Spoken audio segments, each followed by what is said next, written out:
Olá, muito boa noite para você. Seja bem-vindo ao JL2. Veja agora as principais notícias desta quinta-feira. Reunião com o Conselho Municipal de Transporte aprova o valor de R$ 5,60 para a tarifa de ônibus de Belém, valor que ainda precisa ser aprovado pelo prefeito.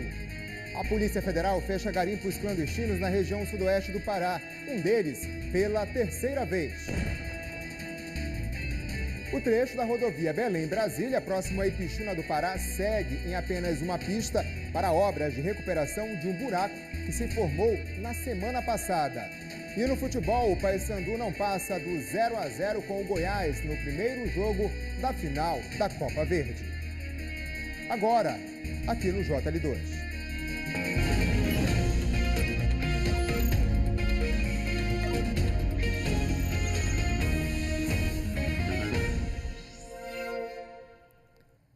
Foi definido o valor do reajuste da tarifa da passagem de ônibus em Belém. A proposta aprovada foi de R$ 5,60. O debate na tarde de hoje foi cercado por protestos de movimentos sociais que denunciaram as condições do serviço oferecido à população. A insatisfação estava estampada nas faixas e cartazes que os manifestantes carregavam. Dezenas de pessoas ligadas a movimentos sociais ocuparam parte do prédio para protestar contra o reajuste da tarifa de ônibus na capital. Durante a tentativa de ocupação da sede da antiga CEMOB, tumulto. Um homem armado tentou impedir a entrada dos manifestantes. A proposta de aumento apresentada ainda em fevereiro pelo Sindicato das Empresas de Transporte de Passageiros de Belém foi discutida pelo Conselho Municipal de Transportes, responsável pela deliberação da tarifa. Estavam em análise duas planilhas de custo, a do Cetransbel, que propõe uma nova tarifa no valor de R$ 5,80, e outra apresentada pela Secretaria Municipal de Segurança, Ordem Pública e Mobilidade Urbana, que sugeriu o reajuste para R$ 5,60. Hoje a gente sabe que não tem nenhuma perspectiva de melhora nas condições de transporte e a gente veio aqui pautar esse não ajuste, para que a gente não tenha um ajuste, um aumento da passagem, mas que a gente também tenha a possibilidade de debater a qualidade do transporte público na nossa cidade. Valores que são considerados irreais para muitos passageiros. Esse aumento de passagem vai ser um absurdo, nós vamos sofrer, vai faltar a comida na mesa dos nossos filhos. Então nós estamos aqui indignados com essa situação. Preço cobrado que, de acordo com a população, não reflete na qualidade do serviço. Além da frota reduzida, de problemas nos horários e na quantidade de linhas, as condições dos ônibus também são alvos de muitas reclamações por parte de quem usa o transporte coletivo. No nosso transporte do cotidiano é sujo, superlotado, cheio de barata, cai os pedaços, perde a roda, pega fogo, é absurdo. Depois de cerca de 2 horas, a proposta apresentada pela Segbel foi aprovada. Dos 14 integrantes do Conselho que participaram da reunião, 12 votaram a favor da proposta da Secretaria e 2 a favor do Cetransbel. O representante da União Nacional dos Estudantes foi o único a votar nulo, por não concordar com o reajuste tarifário. O valor mais barato foi o vencedor. Agora, essa decisão é encaminhada para o prefeito, que tem a última palavra, a decisão é dele, ele não tem prazo para estabelecer isso. A gente entende o posicionamento do Conselho, tentando sempre minimizar o impacto do custo do serviço no usuário. Isso é legítimo, nós pugnamos pela qualidade do serviço e por isso apresentamos uma planilha que atenda à necessidade do custo do serviço. E aí vem um impacto grande, no orçamento do trabalhador. E olha, a Polícia Federal fechou hoje pela terceira vez o mesmo garimpo em Curionópolis, sudeste do Pará. A operação também desativou outros 2 pontos ilegais de extração de ouro na região. Os equipamentos destruídos na operação da Polícia Federal em parceria com o IBAMA têm o objetivo de impedir que a atividade ilegal seja retomada. Mas a ousadia dos criminosos mostra que a prática predatória persiste. Esta foi a terceira vez que o mesmo garimpo foi desmontado no município de Curionópolis. As outras 2 ações foram em abril e julho do ano passado. Os agentes também cumpriram 5 mandados de busca e apreensão. Em um dos locais, uma pessoa foi presa em flagrante com uma grande quantidade de munições sem autorização. Durante a operação, a Justiça decretou ainda o bloqueio de mais de R$2 milhões das contas dos investigados que vêm atuando de forma reiterada na região. Além do impacto ambiental, as atividades ilegais são frequentemente associadas a outros crimes, entre eles lavagem de dinheiro e o financiamento do crime organizado. Todos vão se retroalimentando, né? O prejuízo fica para o meio ambiente. 2 mandados de busca e apreensão foram cumpridos nas casas dos investigados e que seriam os responsáveis pela coordenação de toda a atividade criminosa. A operação segue em andamento na região. 2 policiais militares acusados de matar 2 jovens durante um velório em 2013 foram julgados hoje em Belém. 8 testemunhas foram ouvidas. Josilena trouxe a fotografia do filho para o julgamento. Me sinto mutilada, acabada, destroçada, porque hoje eu não tenho mais o benção mãe, o bom dia mãe, estou indo trabalhar mãe. Lindalva colocou na camisa a lembrança do filho morto a tiros. Ele não era um menino errado, ele não era vagabundo, ele era um menino bom, tinha 17 anos só, ele queria ser marinheiro. Pelo assassinato de Eliote Alves Pereira e Flávio dos Santos Miranda, sentaram no banco dos réus Miquenedy de Freitas Leão e Valmir Monteiro Bezerra. Os 2 policiais militares são acusados de matar os jovens em 2013. O crime ocorreu durante o velório de um homem que havia sido morto em confronto com o sargento da Polícia Militar, Josenilson Silva Pinto, que também morreu na ação. Os 2 assassinos chegaram em 2 motos, invadiram o velório e mataram os jovens. Segundo as investigações, o assassinato seria uma vingança pela morte do sargento Josenilson. 8 testemunhas do processo serão ouvidas no julgamento. Pela manhã, a delegada que esteve à frente do caso foi ouvida. Ela deu detalhes sobre o que disseram as testemunhas na época e da dificuldade em conseguir imagens de câmeras de segurança da área. Ela foi ouvida por mais de 2 horas. O Ministério Público não quis gravar entrevista durante o julgamento. Já a defesa disse que existem irregularidades no processo. Existe o conflito de versões, tá? Inclusive na fase policial, onde testemunhas alegam que foi exibido para elas foto dos acusados para que elas os reconhecessem quando fossem levados para a sala de reconhecimento. Isso é uma nulidade fatal. Ele não era errado, ele não era... Qualquer uma pessoa pode entrar num velório. Pois é, a sentença foi dada agora há pouco e os jurados absolveram os réus por negativa de autoria. A seguir, o TRE caça os mandatos do prefeito e do vice-prefeito de Cametá, no nordeste do estado, e as obras de recuperação da Belém-Brasília, que seguem em apenas uma pista, próximo a Ipixuna do Pará. Agora são 7h18. Aqui você vê imagens ao vivo da BR-316, movimentada nesse momento. Volto já.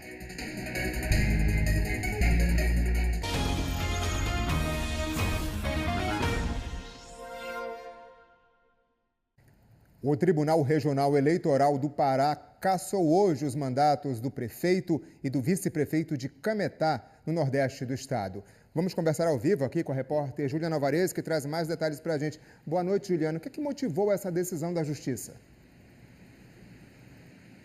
Boa noite, João. Boa noite a todos que nos acompanham. Essa decisão levou em consideração a campanha eleitoral do ano passado, em que Vitor Correia Cassiano, do MDB, e Enio de Carvalho, do União Brasil, concorriam à reeleição.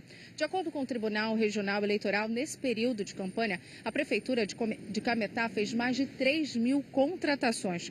No entendimento da Corte do TRE, isso configura abuso de poder político e também econômico. Por isso, os 2 tiveram os mandatos cassados. Vitor Correia Cassiano, inclusive, está inelegível por 8 anos. Ele é considerado o responsável direto por essas contratações irregulares. A decisão deve ser cumprida imediatamente. Agora, o TRE Pará vai elaborar um calendário para que tenhamos novas eleições em Cametá. o que pode ocorrer até o final deste ano. Enquanto isso, quem deve ficar à frente do município interinamente é o presidente da Câmara Municipal, Júnior Mancha, do MDB. Prefeito e vice-prefeitos cassados podem ainda recorrer à decisão na Justiça. Até agora, a Prefeitura de Cametá não se manifestou. João. Muito obrigado, Juliana. Então, muito provável que eles recorram a instâncias superiores. Uma boa noite. O DENIT segue trabalhando no trecho da BR-010, onde parte do asfalto cedeu na semana passada. A rodovia Impixuna do Pará funciona em apenas um sentido. Depois de mais de 5 dias de trabalho, parte da rodovia já não existe mais. Somente um dos lados da pista está sendo usado, principalmente por veículos de carga. De acordo com o DENIT, a escavação foi necessária para analisar o nível de saturação do solo causado pela chuva. E justamente por causa dela, um cuidado especial está sendo tomado pela equipe que trabalha na obra. Esta lona foi colocada sobre a área escavada, uma forma de evitar deslizamentos. Além da pista, o trabalho se concentra às margens da rodovia afetada pela erosão. O problema no quilômetro 202 da rodovia BR-010 foi registrado pela Polícia Rodoviária Federal no sábado durante uma ronda de rotina. O DENIT foi acionado e identificou que por baixo do buraco, no meio da pista, se escondia um problema bem maior: os danos causados por infiltrações no solo. Depois da escavação, a próxima etapa do serviço será a substituição do aterro por pedras, uma maneira de impedir que a água volte a danificar o solo. Desde sábado, o trecho da Belém-Brasília, por onde passam cerca de 4.000 veículos por dia, está com o trânsito afetado. O tráfego ocorre em apenas um dos sentidos da rodovia. A liberação no esquema siga e pare exige paciência. A fila para a espera de retomar a viagem não deixa dúvidas. E foi justamente por causa de todo esse movimento que o DENIT optou por não fazer a interdição total durante as obras. A estratégia agora é aproveitar a diminuição de veículos no sábado e domingo para intensificar o serviço. A expectativa é que o trabalho seja concluído na semana que vem. Os integrantes da escola de samba Deixa Falar foram surpreendidos com a demolição de parte da sede no bairro da Cidade Velha, em Belém. Tudo aconteceu na madrugada de hoje. O motivo seria uma reintegração de posse, mas os representantes da agremiação dizem que não foram notificados pela Justiça. Ainda era madrugada quando os vizinhos foram surpreendidos com o barulho. As imagens feitas com o celular mostram o grupo de homens destruindo parte da sede da escola na rua Cesário Alvim, no bairro do Jurunas. Aos poucos, toda a estrutura anexa à escola de samba foi demolida. Hoje à tarde já havia tapumes erguidos no local. De acordo com os representantes da escola, a justificativa da ação seria uma reintegração de posse. Mas eles dizem que não foi apresentado nenhum mandado judicial ou qualquer documento que respaldasse a demolição. Simplesmente 4 da madrugada foram acordados com barulhos aqui no terreno ao lado. E quando eles saíram, eles se depararam com homens derrubando toda essa parte aqui lateral à sede da escola. Foi questionado se havia alguma ordem judicial respaldando essa medida. Não disseram que não, na verdade eles nem disseram nada. Tentaram mostrar um papel, tentaram fazer com que uma das diretoras assinasse um papel, ela se recusou. O terreno onde funcionava o espaço cultural criado pela escola foi construído há 11 anos. Segundo o presidente da agremiação, antes disso, o terreno estava sem utilização e acumulava mato e lixo. Isso ficava aqui, abandonado, capim, focos de dengue. Sempre fizemos a denúncia e nunca apareceu ninguém, E ou seja, agora após já está tudo beneficiado, tudo organizado, que a gente não tem documento, a gente tem a posse, Tendo em vista as nossas atividades. Aí aparece a pessoa, mas também não nos apresenta documento. Além da ausência de uma determinação judicial, os integrantes da escola denunciam que toda a ação foi acompanhada por policiais militares. A gente ficou amedrontado e assustado de ver os próprios policiais que eram para estar nos defendendo, tentando coagir a nossa vizinhança para que a gente se cale, para que a gente não fale, não grave, não filme, ameaçando de fato que vão fazer. Bem, nós pedimos um posicionamento para o comando da Polícia Militar, mas até agora, até esse momento, não tivemos nenhuma resposta. A Polícia Civil disse que recebeu uma denúncia de apropriação indevida feita pelo dono do terreno. Uma equipe da Divisão de Investigação e Operações Especiais foi até o local para identificar e intimar os envolvidos. Ainda de acordo com a Polícia Civil, uma pessoa foi à delegacia e assinou um termo circunstanciado de ocorrência. Até o momento, o advogado do suposto dono do terreno não respondeu aos nossos contatos. E veja depois do intervalo o empate do Paysandu no primeiro jogo da final da Copa Verde. São 7h27. Aqui imagens ao vivo da Avenida Governador José Malcher, próximo a 14. Volto já.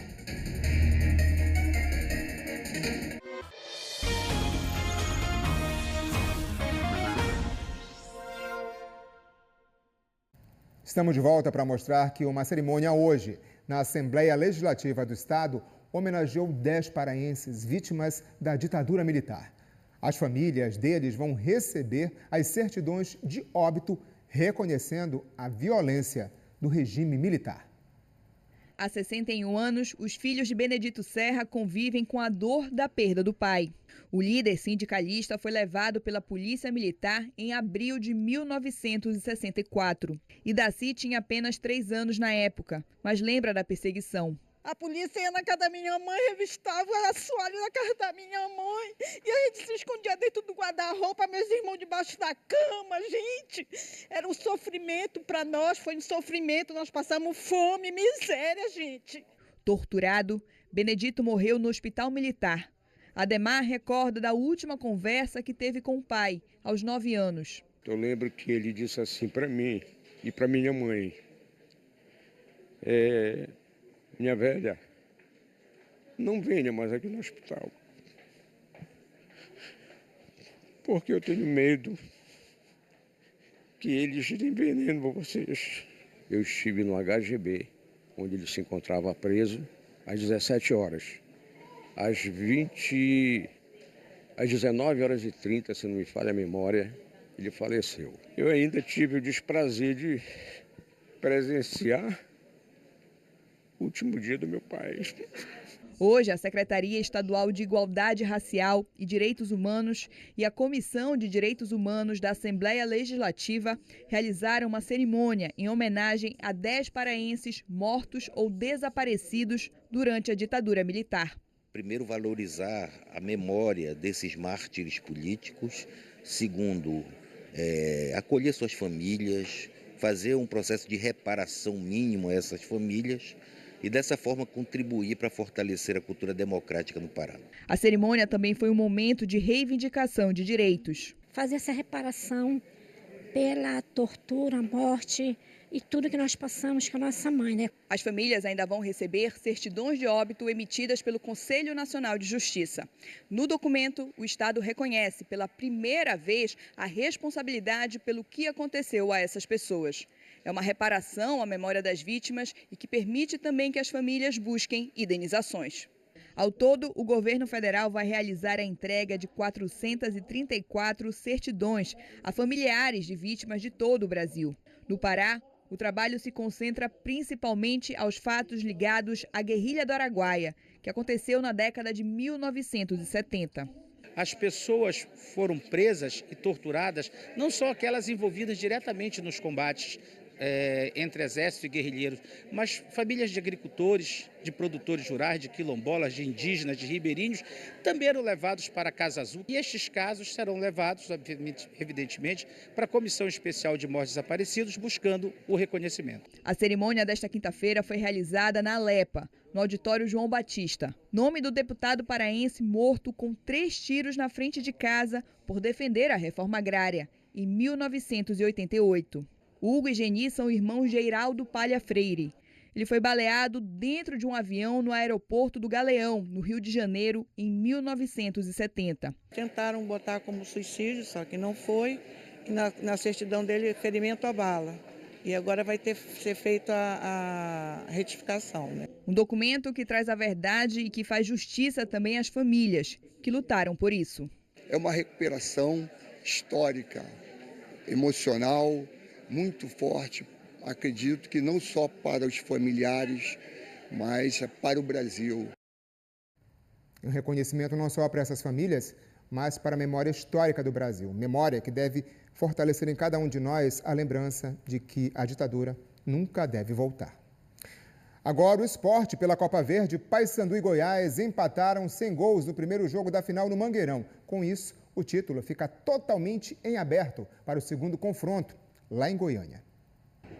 Jogo de luzes para brilhantar a festa. Tudo bem registrado. O Paysandu recebeu o Goiás pelo jogo de ida da final da Copa Verde 2025. Revelado pelo Papão, o volante Rodrigo Andrade, adversário na partida, parecia estar matando a saudade de casa. Antes do time bicolor ir para cima, como a torcida pediu, foi necessário segurar o ataque esmeraldino. Matheus Nogueira rebateu, mas se redimiu na sequência. Dali para frente, só deu Papão. Tadeu defendeu o chute de Matheus Vargas e Rossi, no rebote, mandou por cima do gol. Depois, Nicolas recebeu passe em velocidade e saiu cara a cara com o goleiro. Só que na hora de finalizar, o artilheiro do Papão ainda teve outra chance. Só que Tadeu defendeu no reflexo. O Paysandu seguiu em cima, mas sem conseguir abrir o placar. No segundo tempo, o jogo foi o mesmo. Paysandu atacando e o Goiás se defendendo. Zé Hugo ainda chegou a finalizar uma vez para o Goiás. Matheus Nogueira defendeu sem problemas. Na resposta do Papão, Edilson tabelou com Rossi e chutou rasteiro para mais uma defesa de Tadeu. E foi assim. O time bicolor em cima, pressionando. E quando a bola ia na direção do gol, Tadeu estava lá para impedir a vitória do Paysandu, que teve que se conformar com 0-0 no placar. A torcida bicolor lotou o Mangueirão, fez uma bonita festa e o time até teve um futebol ofensivo dentro de campo. Só que a falta de eficiência no ataque faz com que o Papão saia daqui sem balançar as redes. No empate em 0-0, o confronto fica em aberto para o jogo de volta, marcado no dia 23, em Goiânia. Nós tivemos muitas oportunidades de conseguir ser eficaz. O que me deixa contrariado é a gente não ter transformado a nossa eficiência com relação ao que nós jogamos em vitória, principalmente para o nosso torcedor que merecia demais. Uma turminha animada visitou hoje os cenários do Universo Globo que estão abertos para a visitação em Belém no G-Experience. A exposição imersiva encantou os alunos da APAE. O sonho de se tornar um apresentador de TV vem de longa data. E finalmente Lucas sentiu o gostinho de estar à frente das câmeras. Está começando mais um Jornal Liberal, segunda edição. A chamada foi gravada durante a visita da Associação de Pais e Amigos dos Excepcionais, a APAE, ao G-Experience. Em um passeio pelos cenários do Universo Globo, dá para ir do JL2 ao Mais Você em segundos. E ainda bater um papo com o Louro Mané. Qual foi a bobagem que ele te falou? Corinthians vai ser campeão, diz que. Ele já faz algumas coisas no estúdio da APAE, né? E o sonho dele é ser jornalista. E onde ele vê uma câmera, ele quer aparecer e ele quer dar entrevista.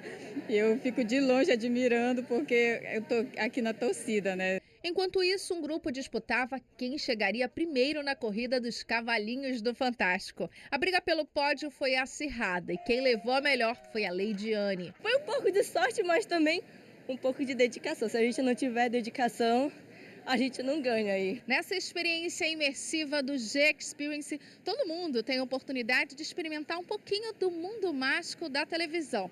Vou fazer um convite aqui para o Felipe, que tá um sincerão. A brincadeira fica no espaço do BBB e tem agitado o público. O Big Brother também, como minha época, também nos anos de 2000, com diversos apresentadores, como Pedro Bial e o Tadeu. Gostei. Também. Para deixar o passeio mais confortável, os espaços passaram por adaptações. A gente tem algumas adaptações de iluminação, de som, então do volume, então isso a gente faz dá uma graduadinha, dá uma reduzida, para que quando eles venham, eles não se sintam desconfortáveis. Tudo isso é uma forma muito encantadora e da gente também, como terapeuta, poder aproveitar esse momento para estimular aquilo que a gente trabalha dentro de sala de atendimento. A questão da socialização entre os próprios atendidos, que às vezes estão mais presos a uma sala de atendimento, então aqui a gente consegue conversar, se conhecer. É muito legal conhecer o bastidor da Globo. Só teve astro, né? A partir de amanhã, são jornalistas da TV Liberal que vão participar do G-Experience. A primeira participação vai ser do apresentador Márcio Liz do Bom Dia Pará. Ele vai estar lá a partir das 4 da tarde. No G1 Pará você encontra os horários e o link para comprar os ingressos para participar dessa imersão no Mundo Globo. Antes da gente encerrar, vamos voltar a falar da proposta de reajuste da tarifa de ônibus de Belém para R$ 5,60. Logo depois da reunião, houve um protesto aqui na capital. A Poliane Guimarães está lá no local e atualiza a gente sobre essa situação. Boa noite, Poli. Como é que está aí? Oi, João. Boa noite para você e para quem nos acompanha. Nesse momento, agora está calma aqui na Avenida Senador Lemos, até porque esse protesto foi realizado pelos manifestantes logo depois do encerramento da reunião, que culminou com a aprovação do valor proposto pela Segbel de R$ 5,60. Esses manifestantes chegaram a colocar pneus aqui na Senador Lemos para evitar a passagem de veículos e também tocaram fogo nesses pneus. Mas, devido a uma ação rápida do Corpo de Bombeiros, as chamas foram apagadas e o trânsito voltou a fluir novamente. Vale lembrar que essa proposta do possível reajuste na tarifa do transporte público, ele foi apresentado pelo CETRANSBEL ainda em fevereiro e hoje à tarde foi definido esse novo valor, né, que segue para aprovação ou não do prefeito de R$ 5,60. Por agora, o clima aqui na área está bem tranquilo. Durante a tarde foi bastante movimentado, não só por parte dos representantes do Conselho, mas também pelos manifestantes que são contrários ao reajuste da tarifa do transporte aqui na capital. Volto com você, João. Muito obrigado, Paulo. Então, o trânsito na Senador Lemos com a Lomas está liberado. O J2 de hoje fica por aqui. Uma boa noite. Até amanhã.